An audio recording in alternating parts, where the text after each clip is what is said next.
How's it going, everybody? Welcome back to a new video. If you don't already know me, my name is Nico. Welcome to my channel. If you haven't already, make sure to drop a sub, drop a like, and enjoy this video. So today, jumping right into it. As you know, if you watched my last video or you follow me on Instagram, I picked up an IS300. It's been a little bit. I just got back from a trip, went back home to Hawaii, spent my girlfriend's birthday with her and her family, hung out with my family for a bit. It was a great trip, super fun. For that reason, though, nothing was going on with the car. Here I have a Toyota Genuine OEM thermostat because the thermostat of my car is stuck open. I only ever drive the car a few times a week, but once every fourth time that I take it out for a spin or I drive it for whatever I'm doing, I'll get a check engine light that pops up, and every single time it's for thermostat regulating temperature impermissible or something like that. Next time I get it, I'll take a picture of it and I'll put it on screen right here so you can see exactly what I'm talking about. Anyway, I get a check engine light and the code that comes up is for my thermostat. Really not a bad thing, but it is kind of annoying for the check engine light to keep popping up and for me having to continue to clear it out.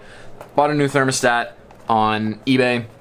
It's a Toyota OEM, came with the thermostat and the gasket itself, which is super cool. And the best part about all of it is that it was like $30. I think I got free shipping. It was like $33 after tax. So that was super sick.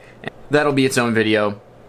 I'll film what I can of it because I'm most likely going to be doing it at my work. Otherwise, I'd just be doing it on the street right here where I live, and I'd rather have a, you know, a proper coolant catch pan and a lift and tools and stuff like that. So, but yeah, that's that. New thermostat coming, so stay tuned for that. The other big thing that I have is arguably the thing that I'm most excited for the time coming for the car. I already have acquired a 5-speed W58 transmission. The one that I got is off of a Mark III Supra, but I know that they came on a bunch of different other cars. The stock the 5-speed that came OEM in IS300s is the W55. It's pretty much the exact same thing. I just know that W58s are known to handle slightly more horsepower and torque. I've heard that W55s are good for about 350 wheel horsepower and roughly 300 to 350 wheel torque. And W58s supposedly are good for about 100 more of each, or between 4 and 450 wheel torque and about 450 horsepower. So initially I wanted to go the CD009 route. Nice, smooth, great feeling gearbox, and it's a 6-speed. From what I've heard, you have about 3/4 of an inch of space from the bottom of the car that the CD009 hangs below the frame rails on, and that's just not really something that I want. I'm not gonna slam the car. I'm not gonna go like with a crazy static setup or anything like that, but I just don't want to risk having that thing hanging anywhere below the frame rails. So for that reason, I went with the W58. I also got an incredible deal on one that I just couldn't pass up. W58 was acquired, I think, 4, maybe 5 days into ownership. So that was the first thing that I did. If you watch the first video, you know that my car is automatic.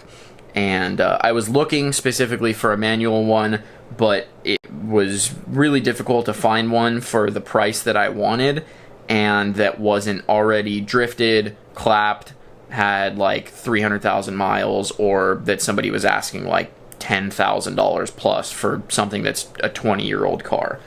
I paid $8 for mine, perfectly happy.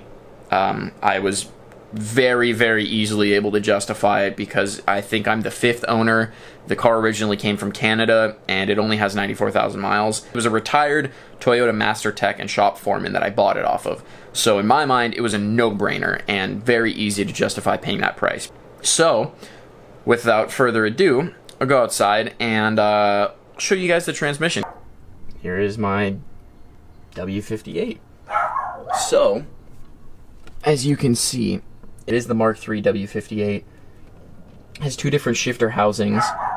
This one is the older style, And then a little bit later, they updated the design to one that kind of slants back a little further before you actually have the shifter location. So this is like the V1, I guess you could say. It's in great condition. It doesn't currently have a shifter, but that's perfectly fine. It went into every gear smoothly. There are no issues. Everything moves freely. It spins freely. No grinding, no weird noises, nothing like that. So that's great. So yeah, so the trans has just been sitting over here on the side of the place that I'm living for the time that I've owned it, only because, like I said, I don't currently have all the necessary pieces to complete the swap, but that's perfectly fine, and that will be changing very soon. There's someone up in Bakersfield who has a good portion of the required pieces for the swap, and it's a really good deal, so I'm probably going to go through with it, assuming that he accepts my offer. I'm going to get a new rear main seal because I'm going to have the trans off. You know, I might as well just replace it while I'm in there. Clutch fork, new exity pressure plate clutch, disc and throwout bearing, the dual mass flywheel, master cylinder with hard and soft lines, slave cylinder, clutch pedal, manual pedal, and shift boot and bezel, which is awesome. So that's everything that I need except for a shifter, a drive shaft, and then I also need to either modify the current cross member that I have or buy a new one. Not sure what I'm going to do with that yet. I'm going to have the shifter housing extended so that I don't need to cut my trans tunnel. That's really, really cool. Shout out to DefWorks. I'll put their Instagram right here. They're down in Long Beach, and I'm going to be using them to have my shifter housing extended so that I don't need to cut my trans tunnel, because this is a very clean car, and I don't want to cut into it. I don't want to have a big gaping hole in my trans tunnel. They basically just chop your shifter housing at an angle and extend it to the length of your liking, and then they just weld everything back together, and it's solid. They do the same thing with a striker rod, so obviously, you know, if your shifter housing moves, your striker rod needs to be longer as well. So they extend the shifter housing, the striker rod. If you have an IS300 and you're looking to do a W58 swap, they are the people to go to. So all I'll need after buying all this stuff is the drive shaft, having my shifter housing and striker rod extended. I'm going to most likely get a short shifter, and then, of course, you know, fluids. If any of the lines need to be replaced, I'll just replace those, and all that good stuff. But yeah, I'm very excited for this. Yeah, that's the story. I figured since I haven't given you guys an update with the IS, and I just have that thing sitting over there, that I would let you know what's up. So I will see you in the next video where I go and pick up all of this stuff, assuming that, you know, this guy will accept the offer that I'm shooting toward him. You guys make sure to drop a sub down below, leave a comment, let me know what you think, and if you're liking the IS content so far. I know this is only the second video about it, but regardless, let me know what you think. Leave a like, really helps out. Thank you guys. We're almost to 100 subscribers, which is really cool. So thank you so much. I hope you enjoyed, and I'll see you in the next one. Shoots.